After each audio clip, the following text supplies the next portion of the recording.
പശ്ചിമേഷ്യയെ വീണ്ടും ഒരു വൻ യുദ്ധത്തിന്റെ നിഴലിലേക്ക് തള്ളിവിട്ടുകൊണ്ട് തന്ത്രപ്രധാനമായ ഹോർമുസ് കടലിടുക്കിൽ വൻ സൈനിക ഏറ്റുമുട്ടൽ റിപ്പോർട്ട് ചെയ്യപ്പെട്ടിരിക്കുന്നു. അമേരിക്കൻ യുദ്ധവിമാനങ്ങൾക്ക് നേരെ ഇറാന്റെ ഭാഗത്തു നിന്നുണ്ടായ കടുത്ത ഭീഷണിയെ തുടർന്ന് സ്വയം പ്രതിരോധത്തിന്റെ ഭാഗമായി US സൈന്യം ഇറാനിയൻ ലക്ഷ്യസ്ഥാനങ്ങൾക്ക് നേരെ ശക്തമായ വ്യോമാക്രമണം അഴിച്ചുവിട്ടു. ലോകത്തെ ഏറ്റവും പ്രധാനപ്പെട്ട എണ്ണക്കടത്ത് പാതകളിലൊന്നായ ഹോർമുസിൽ വരും ദിവസങ്ങളിൽ കടുത്ത വംശീയ സൈനിക ധ്രുവീകരണത്തിന് ഈ സംഭവം കാരണമാകുമെന്നാണ് അന്താരാഷ്ട്ര നിരീക്ഷകർ വിലയിരുത്തുന്നത്. പ്രകോപനപരമായ നീക്കങ്ങളുമായി ഇറാൻ മുന്നോട്ടു പോയതാണ് പെട്ടെന്നുള്ള സൈനിക നടപടിക്ക് അമേരിക്കയെ പ്രേരിപ്പിച്ചത്. അമേരിക്കൻ പ്രതിരോധ വകുപ്പിലെ ഉന്നത ഉദ്യോഗസ്ഥർ നൽകുന്ന വിവരങ്ങൾ പ്രകാരം ഹോർമുസ് കടലിടുക്കിലെ തന്ത്രപ്രധാനമായ ജലപാതയിൽ ഇറാനിയൻ ബോട്ടുകൾ വിനാശകരമായ കടൽ മൈനുകൾ നിക്ഷേപിക്കാൻ ശ്രമിച്ചതാണ് പ്രകോപനത്തിന് തുടക്കമിട്ടത്. ഇതോടൊപ്പം തന്നെ മേഖലയിൽ നിരീക്ഷണം നടത്തുകയായിരുന്ന അമേരിക്കൻ യുദ്ധവിമാനങ്ങളെ ലക്ഷ്യമിട്ട് ഇറാന്റെ ഉള്ളിലുള്ള ഒരു മിസൈൽ താവളത്തിൽ നിന്ന് ആക്രമണ ശ്രമവും ഉണ്ടായി. തങ്ങളുടെ സൈനികർക്കും ആയുധങ്ങൾക്കും നേരെ നേരിട്ടുള്ള ഭീഷണി ഉണ്ടായതോടെ പെന്റഗൺ അടിയന്തരമായി തിരിച്ചടിക്കാൻ ഉത്തരവിടുകയായിരുന്നു. അതിശക്തമായ പ്രത്യാക്രമണമാണ് അമേരിക്കൻ സൈന്യം ഇറാനിയൻ സേനയ്ക്ക് നേരെ നടത്തിയത്. കടലിൽ മൈനുകൾ നിക്ഷേപിക്കാൻ ശ്രമിച്ച ഇസ്ലാമിക് റവല്യൂഷണറി ഗാർഡ് കോർപ്സിന്റെ യുദ്ധക്കപ്പലുകളെയും ബോട്ടുകളെയും അമേരിക്കൻ യുദ്ധവിമാനങ്ങൾ കടലിൽ മുക്കിയതായാണ് റിപ്പോർട്ടുകൾ. ഇതോടൊപ്പം തന്നെ അമേരിക്കൻ വിമാനങ്ങളെ ലക്ഷ്യം വെച്ച ഇറാനിലെ ബന്ദർ അബ്ബാസിലുള്ള അതീവ സുരക്ഷാ മിസൈൽ താവളവും US ബോംബറുകൾ തകർത്തു തരിപ്പണമാക്കി. അതേസമയം ഈ സൈനിക നടപടി യുദ്ധം വ്യാപിപ്പിക്കാനല്ല, മറിച്ച് തങ്ങളുടെ സൈനികരുടെ സുരക്ഷ ഉറപ്പാക്കാൻ വേണ്ടി മാത്രമുള്ള ഒരു പരിമിതമായ പ്രതികരണം മാത്രമാണെന്നാണ് US സെൻട്രൽ കമാൻഡ് വ്യക്തമാക്കുന്നത്. മേഖലയിൽ നിലനിൽക്കുന്ന അതീവ സങ്കീർണമായ വെടിനിർത്തൽ ചർച്ചകളുടെ അന്തരീക്ഷം തകരാതിരിക്കാൻ പരമാവധി ആത്മസംയമനം പാലിച്ചാണ് ഈ ആക്രമണം നടത്തിയതെന്നും അവകാശപ്പെടുന്നു.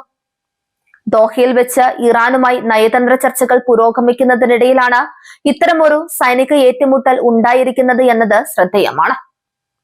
മേഖലയിൽ ശാശ്വതമായി സമാധാനം കൊണ്ടുവരാൻ അമേരിക്കൻ പ്രസിഡന്റ് ഡൊണാൾഡ് ട്രംപ് വലിയ തോതിലുള്ള സമാധാന ചട്ടക്കൂടുകൾക്ക് ശ്രമിക്കുന്നതിനിടയിലാണ് ഈ മിസൈൽ പ്രയോഗം. ചർച്ചകൾ ഒരു വശത്ത് നടക്കുമ്പോഴും സൈനിക ശക്തി പ്രകടിപ്പിച്ച് പരമാവധി നേട്ടങ്ങൾ കൊയ്യാൻ ഇരു രാജ്യങ്ങളും ശ്രമിക്കുന്നതാണ് ഇപ്പോഴത്തെ പ്രതിസന്ധിക്ക് കാരണം. ഇതിനിടയിൽ അമേരിക്കൻ പ്രസിഡന്റ് ഡൊണാൾഡ് ട്രംപ് നടത്തിയ പുതിയൊരു പ്രസ്താവന അന്താരാഷ്ട്ര തലത്തിൽ വലിയ വിവാദങ്ങൾക്ക് തിരികൊളുത്തിയിരിക്കുകയാണ്. ഇറാൻ തങ്ങളുടെ പക്കലുള്ള സമ്പുഷ്ടീകരിച്ച യുറേനിയം മുഴുവൻ ഒന്നുകിൽ അമേരിക്കയ്ക്ക് കൈമാറണം, അല്ലെങ്കിൽ അന്താരാഷ്ട്ര സമിതികളുടെ മേൽനോട്ടത്തിൽ അത് പൂർണ്ണമായി നശിപ്പിച്ചു കളയണമെന്ന കടുത്ത ആവശ്യമാണ് ട്രംപ് മുന്നോട്ട് വച്ചിരിക്കുന്നത്. ഇറാന്റെ ആണവ മോഹങ്ങൾക്ക് കടുത്ത പൂട്ടിടാൻ ലക്ഷ്യമിട്ടിട്ടുള്ള ട്രംപിന്റെ ഈ കടുംപിടുത്തം ഇറാനെ കൂടുതൽ ചൊടിപ്പിച്ചിട്ടുണ്ട്. ട്രംപിന്റെ ആണവ നിർദ്ദേശങ്ങളോടുള്ള കടുത്ത അമർഷമാണ് ഹോർമുസ് കടലിടുക്കിൽ ഇറാൻ പ്രകടിപ്പിച്ചതെന്നാണ് രാഷ്ട്രീയ നിരീക്ഷകർ കരുതുന്നത്. തങ്ങളെ സാമ്പത്തികമായും ആണവപരമായും ഒതുക്കാൻ ശ്രമിച്ചാൽ ലോകത്തെ എണ്ണ വിപണിയുടെ ശ്വാസം മുട്ടിക്കാൻ തങ്ങൾക്ക് കഴിയുമെന്ന് കാണിക്കാനാണ് ഇറാൻ അന്താരാഷ്ട്ര ജലപാതയിൽ മൈനുകൾ നിക്ഷേപിക്കാൻ തുനിഞ്ഞത്. അമേരിക്കൻ യുദ്ധവിമാനങ്ങൾക്ക് നേരെ മിസൈൽ ലോക്കുകൾ ഓൺ ചെയ്തതും തങ്ങൾ ഏത് യുദ്ധത്തിനും സജ്ജമാണെന്ന് അമേരിക്കയെ ബോധ്യപ്പെടുത്താനായിരുന്നു. ബന്ദർ അബ്ബാസിലെ മിസൈൽ താവളം തകർന്നത് ഇറാന്റെ വ്യോമ പ്രതിരോധത്തിന് വലിയൊരു തിരിച്ചടിയാണ്. തങ്ങളുടെ അതിർത്തിക്കുള്ളിൽ കടന്ന് അമേരിക്ക ആക്രമണം നടത്തിയിട്ടും അത് പ്രതിരോധിക്കാൻ കഴിയാത്തത് ഇറാന്റെ സൈനിക പര്യാപ്തതയെക്കുറിച്ചുള്ള ചോദ്യങ്ങൾ ഉയർത്തുന്നുണ്ട്. എങ്കിലും IRGC കമാൻഡർമാർ ഈ നാണക്കേടിന് പകരം വീട്ടാൻ വരും ദിവസങ്ങളിൽ കൂടുതൽ ശക്തമായ നിഴൽ യുദ്ധങ്ങൾക്കോ മിസൈൽ ആക്രമണങ്ങൾക്കോ മുതിരാൻ സാധ്യതയുണ്ടെന്നാണ് ഇന്റലിജൻസ് റിപ്പോർട്ടുകൾ സൂചിപ്പിക്കുന്നത്. ഹോർമുസ് കടലിടുക്കിലെ ഈ പുതിയ സംഘർഷം ആഗോള എണ്ണ വിപണിയെയും സാമ്പത്തിക രംഗത്തെയും വല്ലാതെ ഉലയ്ക്കാൻ പോകുന്നതാണ്. ലോകത്ത് ഉപയോഗിക്കുന്ന ക്രൂഡ് ഓയിലിന്റെ ഭൂരിഭാഗവും കടന്നു പോകുന്ന ഈ റൂട്ടിൽ സുരക്ഷാ ഭീഷണി ഉണ്ടായാൽ എണ്ണവില കുതിച്ചുയരും. എണ്ണക്കപ്പലുകൾക്ക് നേരെ ഇറാൻ മൈൻ ആക്രമണം നടത്താൻ ശ്രമിച്ചുവെന്ന വാർത്ത പുറത്തു വന്നതോടെ രാജ്യാന്തര കപ്പൽ കമ്പനികൾ കടുത്ത ജാഗ്രതയിലാണ്. അമേരിക്കയുടെ ഈ മിന്നലാക്രമണം മേഖലയിലെ മറ്റ് സഖ്യകക്ഷികളായ ഇസ്രയേൽ തുടങ്ങിയ രാജ്യങ്ങൾക്ക് വലിയ ആത്മവിശ്വാസം നൽകുന്നതാണ്.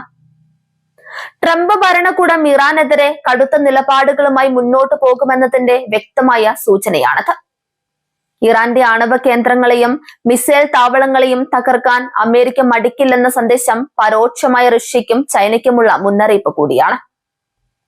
എന്നിരുന്നാലും ചർച്ചകളുടെ വാതിലുകൾ പൂർണ്ണമായും അടഞ്ഞിട്ടില്ലെന്നാണ് US നയതന്ത്രജ്ഞർ പറയുന്നത്. ദോഹയിൽ നടക്കുന്ന ചർച്ചകളിൽ ഇറാൻ തങ്ങളുടെ നിലപാടുകൾ മയപ്പെടുത്താൻ തയ്യാറായാൽ മാത്രമേ ഇനിയൊരു വൻ യുദ്ധത്തിൽ നിന്ന് മേഖലയെ രക്ഷിക്കാൻ സാധിക്കൂ. എന്നാൽ ട്രംപിന്റെ കടുത്ത നിബന്ധനകൾ അംഗീകരിച്ച് യുറേനിയം കൈമാറാൻ ഇറാൻ തയ്യാറാകാൻ സാധ്യത വളരെ കുറവാണ്. വരും മണിക്കൂറുകളിൽ ഇറാന്റെ ഭാഗത്തു നിന്നുണ്ടാകുന്ന ഔദ്യോഗിക പ്രതികരണം എന്തായിരിക്കുമെന്നതിനെ ആശ്രയിച്ചിരിക്കും പശ്ചിമേഷ്യയുടെ ഭാവി. അമേരിക്കയുടെ ആക്രമണത്തിൽ തങ്ങൾക്ക് സംഭവിച്ച നാശനഷ്ടങ്ങൾ ഇറാൻ ഔദ്യോഗികമായി പുറത്തുവിട്ടിട്ടില്ല. എങ്കിലും തങ്ങളുടെ പരമാധികാരത്തിന് നേരെയുണ്ടായ ഈ കടന്നുകയറ്റത്തിന് ഉചിതമായ സമയത്ത് തിരിച്ചടി നൽകുമെന്ന് ഇറാൻ പ്രഖ്യാപിക്കാനാണ് സാധ്യത. ഹോർമുസ് കടലിടുക്കിലെ പുകച്ചിൽ ഒരു വൻ സ്ഫോടനത്തിന്റെ അരികിലാണ് എത്തി നിൽക്കുന്നത്. അമേരിക്കൻ കരുത്തും ഇറാന്റെ കടുംപിടുത്തവും തമ്മിലുള്ള ഈ പോരാട്ടം ചർച്ചകളിലൂടെ പരിഹരിക്കപ്പെട്ടില്ലെങ്കിൽ അത് ലോകം കണ്ടതിൽ വെച്ച് ഏറ്റവും വലിയ സൈനിക പ്രതിസന്ധികളിൽ ഒന്നായി മാറും. സമാധാന ശ്രമങ്ങൾക്കിടയിലും യുദ്ധകളത്തിൽ ആയുധങ്ങൾ സംസാരിക്കുന്ന ഈ കാഴ്ച പശ്ചിമേഷ്യയെ കൂടുതൽ അസ്ഥിരതയിലേക്ക് നയിക്കുകയാണ്. അന്താരാഷ്ട്ര സമൂഹം വലിയ ആശങ്കയോടെയാണ് ഈ തന്ത്രപ്രധാന മേഖലയിലെ ഓരോ ചലനങ്ങളെയും വീക്ഷിക്കുന്നത്.